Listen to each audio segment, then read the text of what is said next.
పాడి పశువులు సకాలంలో సక్రమంగా ఎదుగు వచ్చి చూలు కట్టేటట్టుగా చూసుకోవాలి. చూడి పశువుల పోషణలో శ్రద్ధ చూపాల్సిన అవసరం ఉంది. పాడి పశువులు ప్రతి సంవత్సరం ఈనేటట్లుగా పునరుత్పత్తి యాజమాన్యంలో తగిన మెళకువలు పాటించాలి. మేలుజాతి పాడి పశువు శరీర లక్షణాలు ఎలా ఉంటాయంటే, పాడి పశువు ఆడ లక్షణాలు కలిగి సులువుగా ఉండాలి, చర్మం పలుచుగా మృదువుగా ఉండాలి, కళ్ళు చురుగ్గా మెడ పొట్టిగా ఉండాలి, పొదుగు బాగా విస్తరించి శరీరానికి బాగా అత్తుకుని ఉండాలి. ముఖ్యంగా గేదెల్లో ముర్రా, నీలి, రావి జాతులు చాలా ముఖ్యమైనవిగా చెప్పుకోవచ్చు. ప్రపంచంలోని గేదెల సంఖ్యలో 50% గేదెలు భారతదేశంలోనే ఉన్నాయి.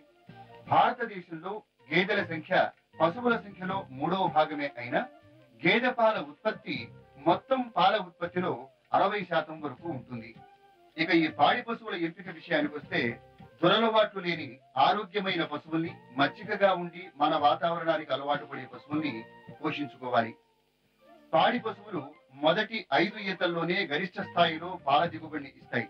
కాబట్టి మొదటి ఈత లేదా 2వ ఈతలో ఉండి ఈనిన నెలలోపు పశువుల్ని ఎంపిక చేయాలి.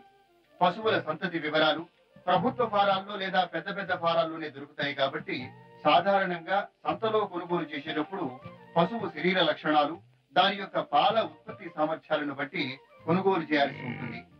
ఇంతటితో పాడి పరిశ్రమ, పశువుల పెంపకం కార్యక్రమం ముగిసింది. వచ్చే వారం గర్భధారణ చేయించడంలో తీసుకోవలసిన జాగ్రత్తల గురించి తెలుసుకుంటారు.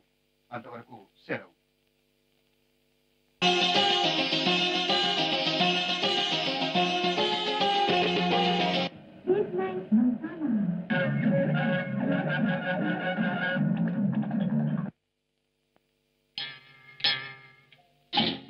మసక చీకటిలో మల్లె తోట వెనకాల మా పటేల కలుసుకో, నీ మనసైనది దొరుకుతుంది, మనసైనది దొరుకుతుంది, దొరుకుతుంది.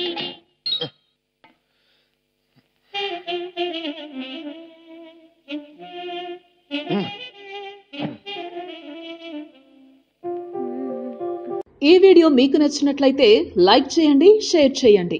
ఇలాంటి మరిన్ని సరికొత్త సినిమా వీడియోల కోసం ఛానల్ని సబ్స్క్రైబ్ చేయండి.